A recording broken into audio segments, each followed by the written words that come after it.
La rencontre entre le faux Chainsaw Man et Denji est enfin là et donc on part sur 4 théories sur ce faux Chainsaw Man et son identité. Mesdames et messieurs, ici Chaz et on se retrouve aujourd'hui pour la review du chapitre 128 de Chainsaw Man. Je vous avoue que j'ai de moins en moins de temps pour faire les reviews Chainsaw Man. Peut-être que je vais me passer d'un gros montage pour les reviews dans les futurs, ou même dans celle-ci, sait-on jamais. Mais voilà, dès le début du chapitre, donc avant l'introduction du faux Chainsaw Man, on a donc un discours qui peut être ridicule, un discours vachement marrant, on va pas se mentir, entre Asamitaka et donc Denji, une grosse conversation puisqu'ils sont dans les airs. Denji essaye de retenir Asamitaka, donc de tomber même littéralement donc dans la tristesse aussi, oui, bien évidemment. Et là, on pourrait se dire que c'est complètement zinzin ce qui est en train de se passer, parce que c'est Denji, au final, qui va tomber à l'intérieur de la porte et, justement, perdre en motivation, ou en tout cas, en intérêt peut-être pour la vie. C'est parce que, au final, lors du dernier chapitre, il faut se rappeler que Denji nous a dit que, voilà, il vivait pour les relations charnelles, pour le sexe, tout simplement. Et c'est vrai que ça a beau être ridicule, en vrai, quand tu replaces ça avec tout ce qui s'est passé lors du dernier chapitre, avec toute l'explication qu'il a eue, en fait, que sa vie, en fait, même globalement, qu'on se rappelle de celle-ci, bah, elle est pourrie. Elle est vraiment pourrie. Quand il a gagné une raison de vivre, donc éponger ses dettes et compagnie, alors il a surtout gagné des camarades avec Power, avec Aki, et il les a perdus dans la manière que tu connais. Et ça, c'était véritablement terrible pour lui, même une Makima qui manifestait en réalité aucun intérêt pour lui-même, mais juste pour son démon. Oui, il a eu une vie pourrie. Donc, le fait qu'il se raccroche à la moindre chose, tu vois, à la moindre petite chose, au moindre petit plaisir, même physique de la vie, c'est totalement cohérent pour le personnage. Et quand Asamitaka va lui dire « Ouais, de toute façon, il n'y aura personne qui voudra de toi, regarde ta tronche, qui voudrait sortir avec toi et compagnie », bah ouais, ça va lui faire du mal. Et vu que c'est sa seule raison de vivre après tout ce qu'il a vécu, bah bien sûr qu'il va tomber. Bien sûr que au final, ça y est, il est totalement perdu. Et c'est à la fois cohérent, ridicule, marrant et aussi très très puissant. Dans un sens, hein, même si c'est un petit peu chelou. Et bien sûr, on notera aussi l'ironie de Tatsuki Fujimoto qui nous montre donc une Asamitaka qui dit « Mais qui sortirait avec un mec avec une tronche de tronçonneuse ?» Et au final, on sait très bien que, et on espère peut-être tous, qu'ils sortiront ensemble au bout d'un moment dans la série. Et donc là, elle va tomber, et ils vont tomber même dans la porte, et la porte, on pouvait imaginer que c'était l'enfer, mais là, on ne retrouve pas du tout l'enfer auquel on s'attendait au tout départ. Déjà, si c'est vraiment l'enfer, c'est vrai que la seule chose que j'attends, c'est de retrouver le démon sang, donc Power, dans la suite de la série. Ça, c'était une promesse qu'on avait eue à la fin de la première partie de Chainsaw Man. Denji devait retrouver le démon sang et devenir ami avec lui. Ça, ce serait très sympa de le voir, sauf qu'il va arriver dans quelque chose d'assez différent. Dans une assiette, oui, globalement, parce que c'est ça le but du démon chute, faire manger les gens, voilà, préparer une commande. Mais surtout, en fait, je trouve que c'est très fort en termes de mise en scène.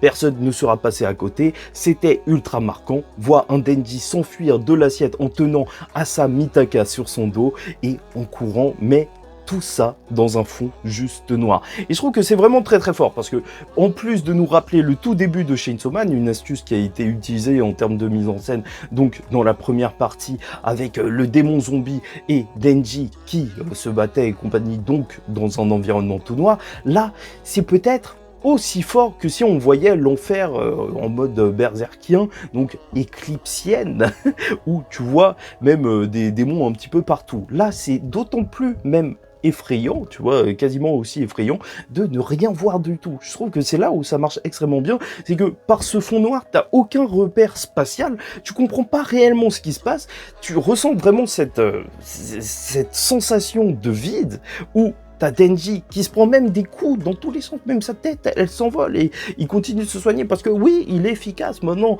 c'est un grand héros, mais tu ressens vraiment cette peur liée à l'inconnu et c'est de toute façon un gros sujet même de Tatsuki Fujimoto avec les portes et compagnie qu'il utilise assez souvent et je trouve que ça marche extrêmement bien ce fond noir. Bon voilà, là j'arrête de dire que Tatsuki Fujimoto est un boss, je pense qu'on le reconnaît, toi aussi bien que moi, et avant de passer à la grosse partie du chapitre, puisqu'il va se retrouver devant une porte pour s'enfuir et donc le démon chute face au démon chute, alors je t'invite à liker ou disliker la vidéo, commenter, donner ton avis en commentaire et t'abonner si tu n'es pas encore abonné parce que nous parlons à chaque fois de Tatsuki Fujimoto et de son œuvre Chainsaw Man.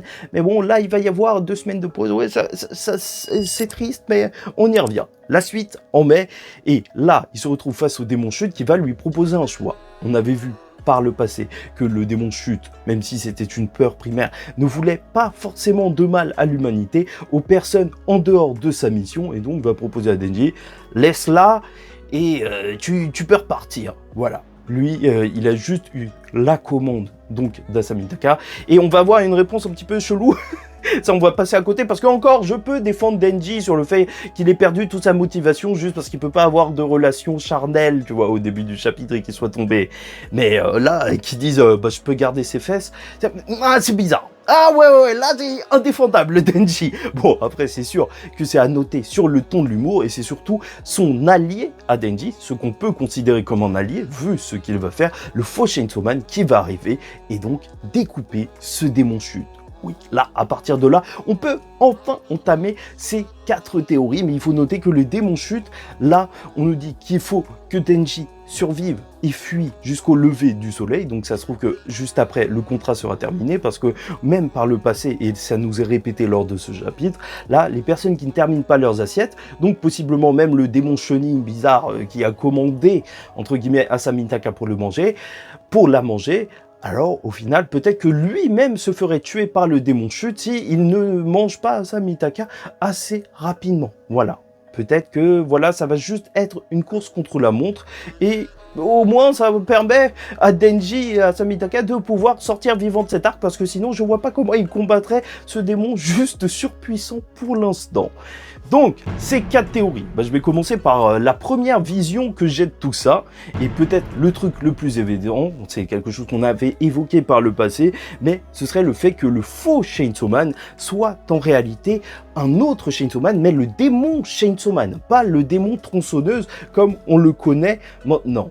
Je m'explique parce que c'est vrai que ça paraît un petit peu zinzin, mais en gros, là, on a le démon tronçonneuse, qui est donc possédé par Denji, sauf que Denji, on voit qu'il est ambivalent, enfin il provoque des réactions qui sont pas de l'ordre du ouais je suis content, il est trop chaud le Chainsaw Man. Non, il y a des personnes qui ont peur de lui, il y a des personnes qui ne le comprennent pas, et ça on l'a vu donc durant cette deuxième partie où on avait souvent la réaction du public, et donc voilà, t'as des personnes qui ont peur de lui, les démons ont sûrement peur de lui, et ça peut-être créer un autre démon, mais un démon Chainsaw Man, tu vois.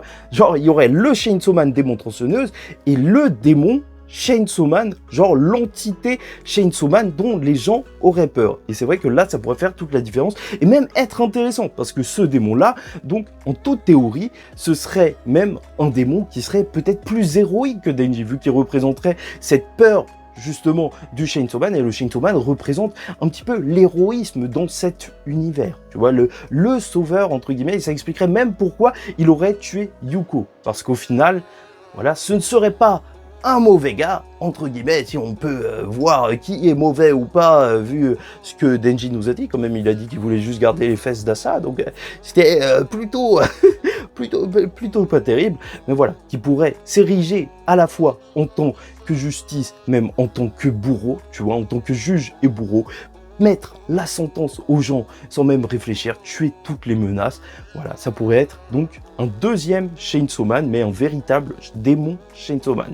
Voilà, j'espère que tu m'as suivi. Donc, deuxième théorie, Et ça, assez intéressant, c'est, je vous l'avais évoqué ça aussi par le passé, que Yoshida aurait pu créer un faux Chainsaw Man, dans le sens où, probablement, c'est vrai que ce Chainsaw Man est peut-être celui qui a fourni le sang à Denji pour qu'il se relève il y a de cela 2-3 chapitres, parce qu'au final c'est grâce à ça qu'il est là aujourd'hui en train de se battre, et peut-être que Yoshida aiderait Denji de manière un petit peu sous couverture, qu'il semble avoir un contrat avec un démon pieuvre ou octopus ou je sais pas quoi, et n'oublions pas que ces créatures en fait elles peuvent changer de forme, et même avec l'encre, peut-être que ce serait juste un dessin, un faux, véritablement faux Chainsaw Man. Après, troisième possibilité que j'ai à vous évoquer, parce que ça reste bien mystérieux, Yoshida et compagnie, mais ça c'est son groupe, on ne sait pas encore ses réelles intentions, mais normalement il veut préserver Denji.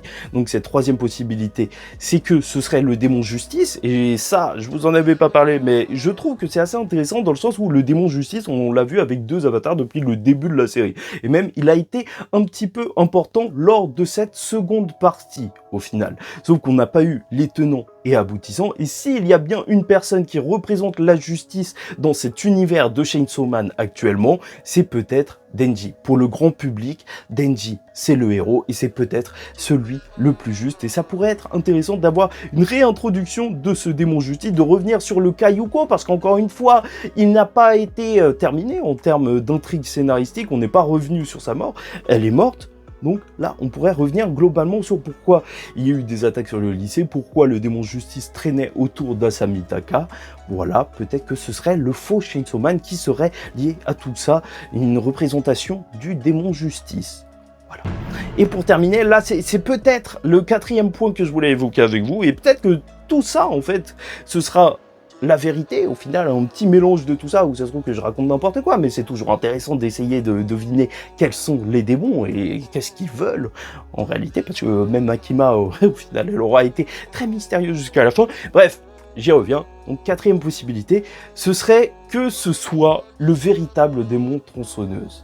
Là, c'est un petit peu particulier, mais il faut un petit peu me suivre. C'est vrai que Pochita a ce côté assez particulier. Déjà, on comprend absolument pas pourquoi, on n'a toujours pas eu d'explication sur pourquoi le démon tronçonneuse, entre guillemets, tu vois, le démon de Denji, bah, il peut effacer l'existence des autres démons. C'est extrêmement bizarre, on se dit pas que c'est forcément la tronçonneuse, justement l'élément qui pourrait changer l'humanité tout entière, changer le cours de l'histoire, mais c'est le cas. Et c'est pour ça que je me demande si le démon, donc Pochita, depuis le début, ne serait pas le démon tronçonneuse, mais autre chose. Surtout qu'il a ce truc particulier d'être un chien.